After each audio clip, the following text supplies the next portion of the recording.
kami minta penjelasan apa yang terjadi, bahwa memang si anak pada hari pertama masuk sekolah dilihat tidak menggunakan jilbab, kemudian dipanggil oleh guru BK gitu ya, secara cepat nih ceritanya kayak begitu, dipanggil oleh guru BK. Di guru BK ternyata tidak bisa diselesaikan karena anak memang memutuskan untuk tetap menggunakan pakaian biasanya, dan kemudian dimintalah atau didiskusikanlah, kalau di versinya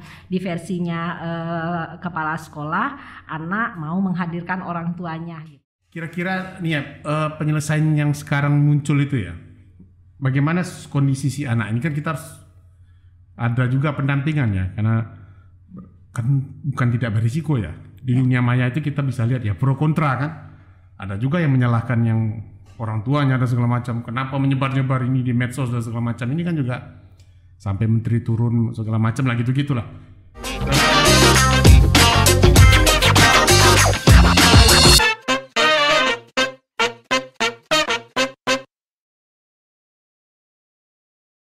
Kembali lagi dalam BCL, Bang Charles Law, bicara seputar topik-topik kekinian, hukum, pemerintahan, politik, dan segala macamnya. Hari ini kita akan bicara tentang pelayanan publik sektor pendidikan.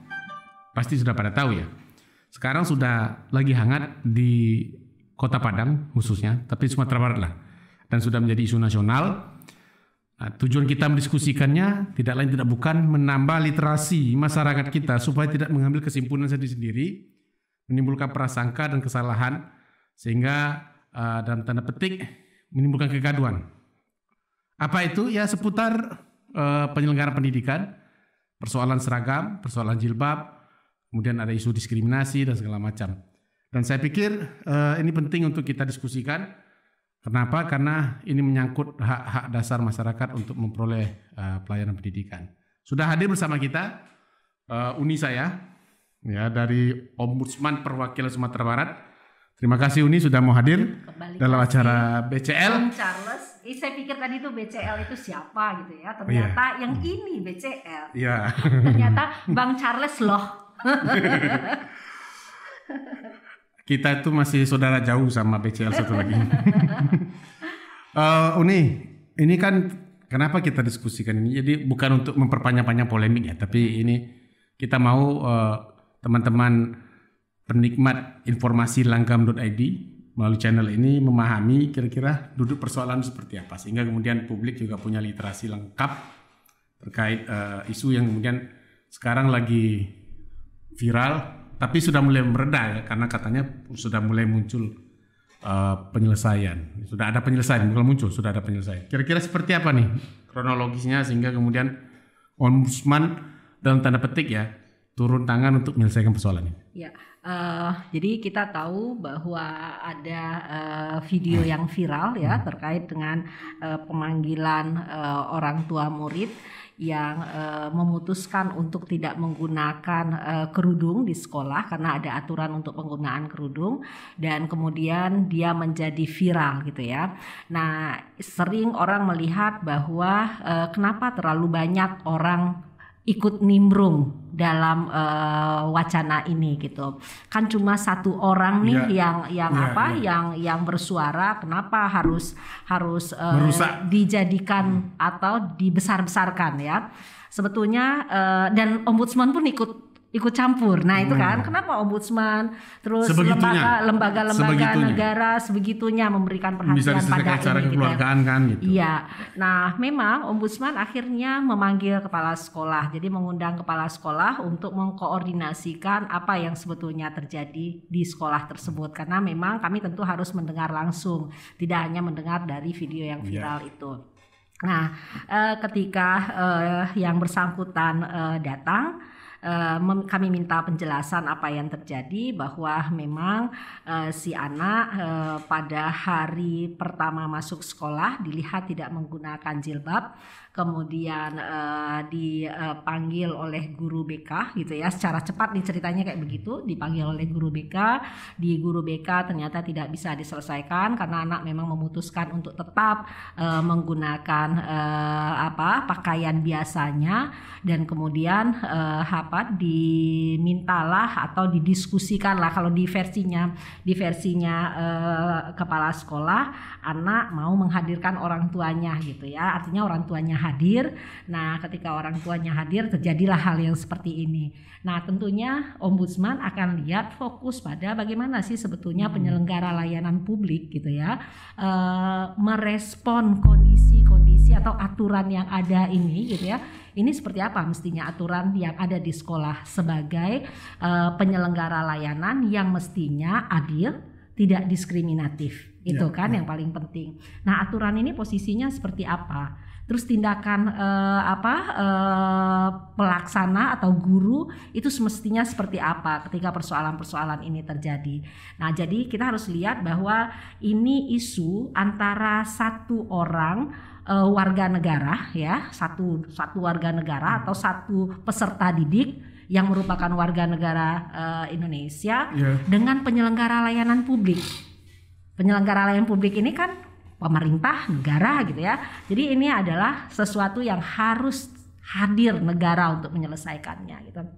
Nah, dengan pemanggilan ini atau dengan meminta kepala sekolah mengkoordinasikan kondisi ini, akhirnya kita memutuskan untuk malah membuat inisiatif investigasi. Jadi investigasi prakarsa sendiri karena nggak ada yang melaporkan ini, dan menurut kami ini harus direspon secara cepat gitu ya. Nah, permintaan maaf dan keinginan untuk merubah karena ada beberapa saran yang kami sampaikan itu menjadi satu yang baik menurut kami oleh penyelenggara layanan publik. Jadi keterbukaan mereka itu kan perlu kita apresiasi. Nah, prosesnya pun cepat karena siang hari itu kami sudah mendengar Dirjen SMK sudah mengajak untuk Zoom meeting. Kami juga mengkoordinasikan kepada kepala dinas hari itu gitu ya, baru via telepon, dan hari Senin kemarin kami berkesempatan untuk mengajak datang ke kantor Ombudsman untuk meminta penjelasan lebih clear lagi apa yang sudah dilakukan gitu ya.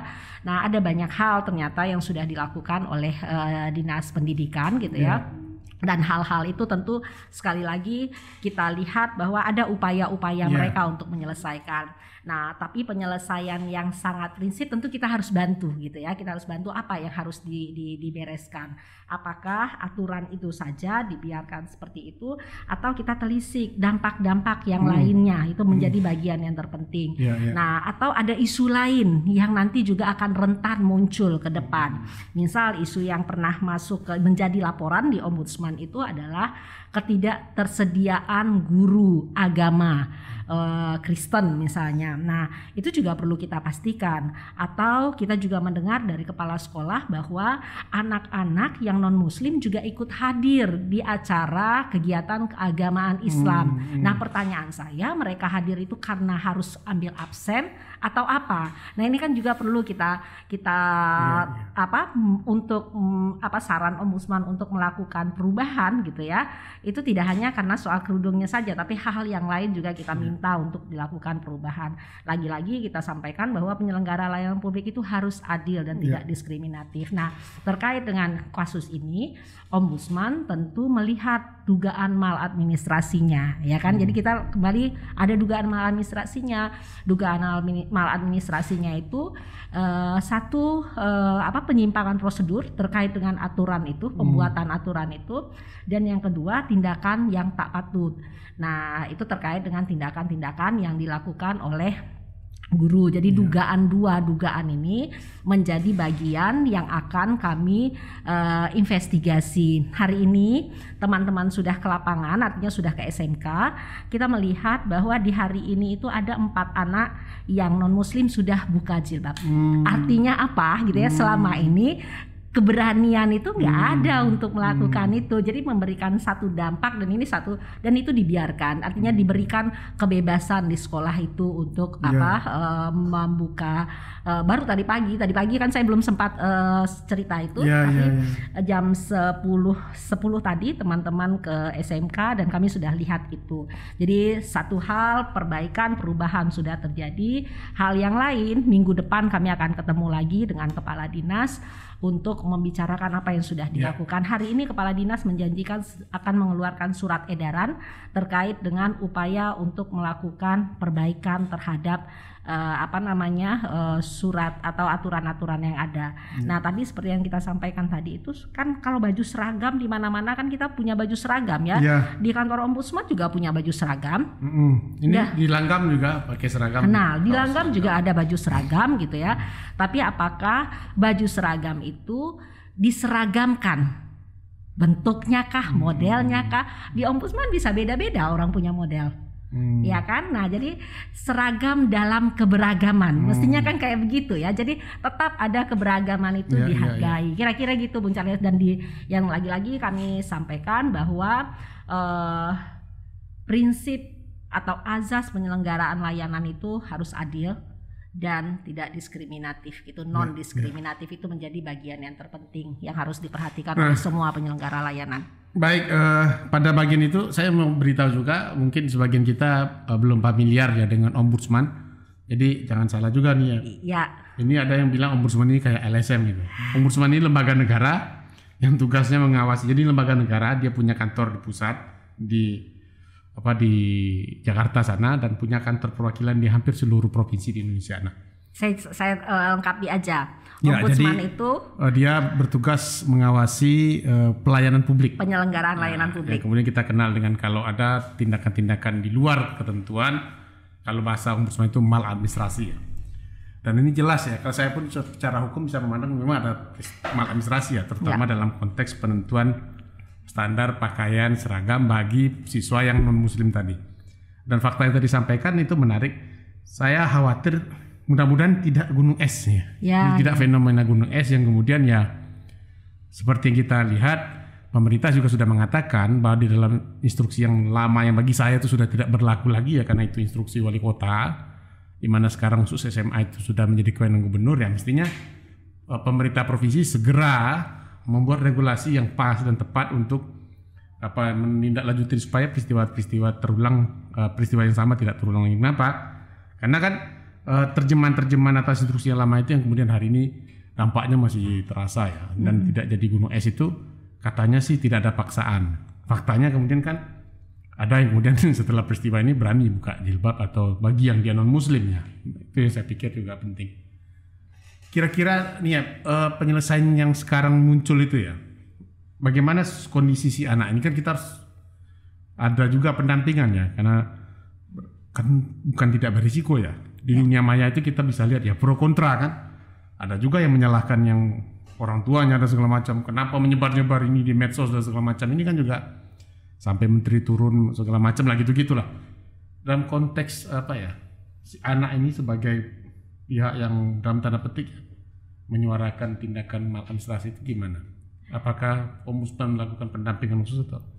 Kalau Ombudsman seperti yang tadi Charles sampaikan kan wewenangnya itu melakukan pengawasan. Kalau pendampingan tentu nggak ada ya Ombudsman ya. Tentu nanti harus dilakukan oleh lembaga-lembaga yang lain. Nah makanya kerja-kerja seperti ini kan kerja-kerja kolaboratif gitu ya. Kita tahu ada aspek psikologis ini yang akan menjadi dampak dari peristiwa ini. Bagaimana kita harus mendampingi si anak ataupun keluarga. Atau kalau misalnya terjadi yang seperti yang disampaikan Charles tadi, kalau ada orang yang melakukan tindakan-tindakan yang mengakibatkan apapun lah, kalau kita kan bilang ada kekerasan psikologis, kekerasan fisik misalnya gitu, kurang-kurangnya kekerasan psikologis, kata-kata itu kan kekerasan psikologis.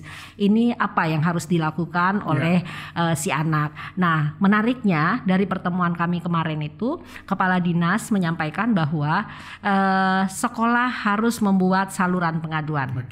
Dignas harus membuat saluran pengaduan di webnya, sehingga kami membayangkan kalau misalnya itu sudah disosialisasikan oleh Dignas, siapapun boleh mengadukan Jadi ada saluran untuk orang mengadu, dan kami juga harus sampaikan Ombudsman sebagai lembaga yang punya dua mandat itu. Pertama pencegahan maladministrasi, yang kedua menerima laporan masyarakat gitu ya. Kita juga sudah membuka, jadi dari dulu kita punya saluran pengaduan. Jadi masyarakat bisa juga menyampaikan pengaduan-pengaduan terkait dengan hal ini gitu. Sehingga yang kita harapkan itu penyelenggara layanan itu betul-betul semakin baik kualitasnya gitu. Jadi upaya kita untuk memperbaiki penyelenggaraan layanan itu kan sebetulnya ditujukan agar masyarakat ini mendapatkan keadilan. Ketika keadilan itu bisa diwujudkan, maka cita-cita negara kita untuk sejahtera itu bisa disiapkan gitu ya. Karena kan dasarnya itu kalau penyelenggaraan baik gitu ya, penyelenggaraan layanan baik, tentu masyarakat mendapatkan banyak manfaat dari penyelenggaraan layanan itu. Apalagi penyelenggaraan layanan di sektor pendidikan itu menjadi sektor yang sangat esensial, sangat mendasar gitu ya. Sehingga penting untuk kualitasnya itu menjadi semakin baik dari waktu ke waktu. Makanya di dalam Undang-Undang 25 tahun 2009, masyarakat itu punya kewajiban melakukan pengawasan terhadap penyelenggaraan layanan publik. Dan saya rasa tindakan itu bagian dari itu juga ya. Satu sisi kita bisa lihat bagian juga dari pengawasan. Iya, betul. Ada suatu tindakan yang mungkin bagi dia tidak sesuai ya. Saya pikir kita bisa lihat juga itu bagian dari kontrol atau pengawasan dari masyarakat. Ya. Ini kelebihannya Niat, kalau udah ngomong itu saya susah mengerem. Biasanya saya potong ya. Nah, yang ketiga nih, kita tarik agak umum dikit lah. Kita merespon juga, mengapresiasi respon cepat dari Pemprov ya, yang kemudian menyelesaikan masalah ini dan kemudian tidak pergi kemana-mana, dan secara personal juga yang bersangkutan para guru juga sudah saling memaafkan ya, termasuk juga orang tua juga sudah datang. Masuk juga di menjembatani dialog lah. Saya pikir ini bagus ya. Tapi di satu sisi juga Pemprov akan melakukan evaluasi juga, dan bahkan tadi bikin edaran atas kebijakan-kebijakan yang mungkin di lapangan ya. Kalau secara normatif mungkin bisa dikatakan belum diskriminatif ya, karena ada pengecualian tanpa paksaan segala macam. Tapi begitu dilaksanakan lapangan, ini yang penting yang harus dikontrol. Saya pikir ini penting dievaluasi juga. Kita apresiasi langkah Pemprov. Nah, secara umum nih, saya mau lihat layanan pendidikan di Sumatera Barat lah, hasil dari pantauannya Ombudsman ya. Jadi kita jangan bicara persoalan ini saja. Ada kelemahan-kelemahan lain nggak sih di sektor pendidikan kita itu, misalnya dalam konteks pelayanan publik? Bagaimana sih kualitas pelayanan itu kan? Ada faktor pungutan juga dan segala macam itu. Apakah sudah mulai baik atau gimana nih? Yang pasti di tahun 2020 substansi yang paling banyak dilaporkan itu adalah sektor pendidikan. Per 2020 ya? 2020. Nah, ini juga penting. Jadi kita jangan hanya sibuk di isu itu saja, tapi ada isu lainnya juga kemudian harus kita lihat juga bagaimana membenahi sektor pendidikan kita. Ya, jadi yang paling banyak dilaporkan itu adalah sektor pendidikan 2020 selain pertanian, terus jaminan sosial dan kepolisian gitu ya. Itu menjadi bagian yang satunya lagi kepegawaian. Catatan juga buat Pemprov. Ya, sekalian lah secara komprehensif lah. Ya. Kalau melakukan evaluasi. Ya, jadi ada 5 substansi itu yang pasti tadi yang kita bilang itu sektor pendidikan itu paling banyak. Nah, ya pasti soal dana komite masih menjadi persoalan gitu ya. Di mana komite ataupun sekolah memungut uang gitu, itu menjadi catatan penting untuk semua masyarakat. Dan ada juga yang tidak melaporkan tapi bentuknya konsultasi. Jadi konsultasi itu banyak gitu ya. Di tahun ini aja kita konsultasi itu menerima 330 laporan konsultasi dari masyarakat, tapi bentuknya nggak laporan. Jadi kita menguatkan, memberikan informasi sehingga dia bisa melakukan tindakan pengawasan secara mandiri gitu. Nah, kalau dari yang itu tadi soal dana komite, selain itu juga soal kalau isu pendidikan itu kemarin itu kan kita PPDB online. Nah, itu juga menjadi catatan penting di dalam pelaksanaan layanan PPDB online itu. Ada banyak sekali laporan-laporan yang masuk dalam pengawasan Ombudsman saat itu gitu ya. Terus juga yang lainnya itu kalau di pendidikan soal tindakan tak patut itu juga banyak, masih banyak. Jadi kualitas pengajar, kualitas pendidik itu menjadi catatan penting buat kita gitu ya, bahwa kata-kata yang nggak patut, sikap yang nggak patut gitu ya. Karena ini kan juga menjadi bagian yang penting yang diperhatikan oleh pengambil kebijakan nanti ya. Bagaimana meningkatkan kualitas pendidik sehingga betul-betul melayani itu kan menjadi bagian penting. Karena reformasi birokrasi itu kan memang memperbaiki cara berpikir, cara tindak kita yang tadinya dilayani menjadi melayani. Anak SD kelas 1 pun harus kita layani gitu kan. SMP, SMA begitulah kira-kira. Nah kalau itu main rotan, sekarang nggak bisa lagi. Ya itu kan, dan sekarang itu kan memang tidak ada rotan sekarang gitu ya, tapi kan kata-kata gitu ya, kata-kata, dan anak-anak kan sekarang semakin hari kan mereka juga semakin kritis ya. Direkam pembicaraan guru. Iya, direkam, divideokan gitu kan. Nah ini menjadi bagian yang penting untuk kita perbaiki bersama-sama. Artinya layanan dasar pendidikan ini harus menjadi perhatian pengambil kebijakan. Artinya penyelenggara layanan yang lebih institusi ya secara umum. Jadi Dinas Pendidikan Provinsi Sumatera Barat terutama untuk SMK dan SMA, dan Dinas Pendidikan Kota Kabupaten untuk SMP, SD dan untuk PAUD dan segala macam TK PAUD gitu ya. Itu perlu menjadi perhatian. Rugi kita kalau kita nggak memperhatikan sektor pendidikan ini secara optimal gitu ya. Jual beli seragam masih nggak? Masih kemarin itu masih. Jadi paket-paketnya sampai 5 baju itu. Iya pasti. Baju batik, baju putih. Charles pasti tahu lah sebagai orang tua ya yang. Saya masih muda nih. Oh enggak, maksudnya orang tua itu maksudnya orang tua dari anak-anaknya gitu ya. Oh Charles sangat muda sekali, baru 12 tahun. Muda marah maksudnya. 12 tahun yang lalu 12 kayak lebih lah ya. Nah jadi itu yang menjadi catatan kita untuk layanan pendidikan ini gitu.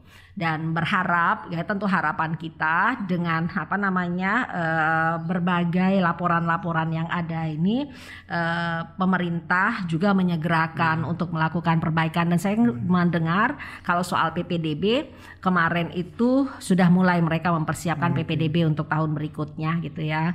Nah buktinya tadi pagi itu mereka minta lagi surat dari Ombudsman terkait masukan-masukan Ombudsman kepada dinas di mana masyarakat melaporkan. Jadi kan Ombudsman memberikan beberapa saran perbaikan yang harus dilakukan oleh Dinas Pendidikan. Baik, itu tadi penjelasan dari NIEP cukup komprehensif dari seputar isu yang viral, dan alhamdulillah sudah mengarah ke penyelesaian, dan kita tidak memotret itu sebuah masalah yang sederhana, tapi perlu evaluasi dari penyelenggara pendidikan kita bahwa memang diskriminasi itu tidak diperbolehkan, terutama bagi peserta didik ya, terhadap guru yang kemudian yang sudah terlanjur melakukan kesalahan. Ya saya pikir juga perlu dilakukan pembinaan. Apakah nanti silakan saja ya Pemprov yang lebih arif untuk melakukan model pembinaan seperti apa yang bisa dilakukan, karena ini juga penting. Dan saya tidak mau kejam juga ya, harus melakukan sanksi yang berlebihan juga, karena toh yang bersangkutan juga sudah mulai mengakui kesalahan, kecuali ini dilakukan secara sengaja oleh yang bersangkutan. Nah, lalu yang penting juga layanan pendidikan secara umum penting. Kenapa? Karena kita udah pernah perda pendidikan ya, di Sumatera Barat itu punya perda pendidikan. Nah, mestinya Pemprov juga ini mungkin bagi saya alpa juga ya untuk mengevaluasi kebijakan-kebijakan yang kemudian di masa lalu sebenarnya sudah tidak relevan lagi pada masa sekarang, di mana kemudian kewenangan itu sudah bergeser. Dan ini jadi penting juga untuk sama-sama kita pahami. Oke Uni, silakan. Ada yang mau disampaikan lagi? Closing? Ya, saya silakan aja nih untuk menyimpulkan sendiri. Oke. Yang paling penting itu adalah kita sama-sama nih memahami tentang keberadaan lembaga negara yang namanya Ombudsman gitu ya. Ombudsman itu seperti apa? Ini lembaga negara yang lahir melalui Undang-Undang Nomor 37 Tahun 2008. Saya sudah panjang sejak 2001. Iya. Kalau kehadiran Ombudsman, kalau sejarahnya sebetulnya tahun 2000 Ombudsman sudah ada namanya Komisi Ombudsman Nasional, tapi lahirnya berdasarkan Kepres nomor 44 tahun 2000 gitu kan. Dan kemudian atas dasar gerakannya Charles dan kawan-kawan, karena Kepres itu diketahui sangat lemah sekali, ada angin besar aja dia bisa hilang gitu kan. Padahal salah satu cita-cita reformasi itu adalah melakukan reformasi birokrasi, di mana yang namanya good governance itu menjadi cita-cita. Maka Charles dan teman-teman serta banyak orang di berbagai wilayah Indonesia Indonesia ini memperjuangkan lahirnya undang-undang. Dan sekarang justru kita memperjuangkan juga dong gitu bagaimana dia masuk ke dalam undang-undang dasar gitu kan supaya semakin kuat posisinya.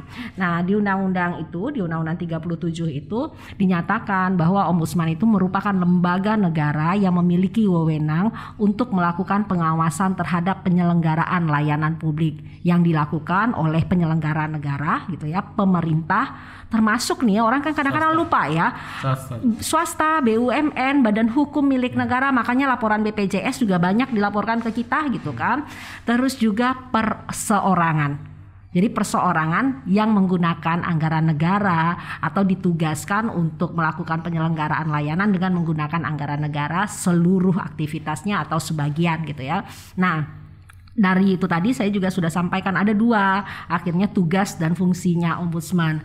Tugas pencegahan terjadinya maladministrasi karena yang diawasi itu adalah terkait dengan maladministrasi, tindakan yang tidak sesuai dengan aturan undang-undang misalnya, tindakan kesewenang-wenangan gitu ya, tidak menggunakan wewenang sesuai dengan tujuannya, melakukan pengabaian, itu namanya maladministrasi.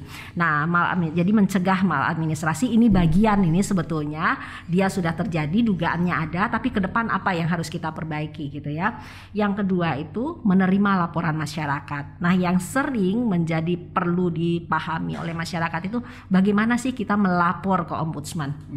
Ya kan, kita datang ke ombudsman, melapor datang tanpa membawa dokumen nggak bisa gitu ya, karena undang-undang datang marah-marah saja mengungkapkan kemarahan gitu ya, bukan marah, mengungkapkan kemarahan terhadap penyelenggara itu nggak akan diproses gitu ya, karena kan banyak karena kan banyak masyarakat yang karena sebel ke penyelenggara layanan publik datang ke ombudsman mengatakan ini harus diperbaiki, ini harus diperbaiki. Itu belum jadi laporan, itu mungkin baru konsultasi namanya gitu ya, tapi dia menjadi laporan kalau si pelapor sudah membawa persyaratannya itu adalah jelas identitasnya.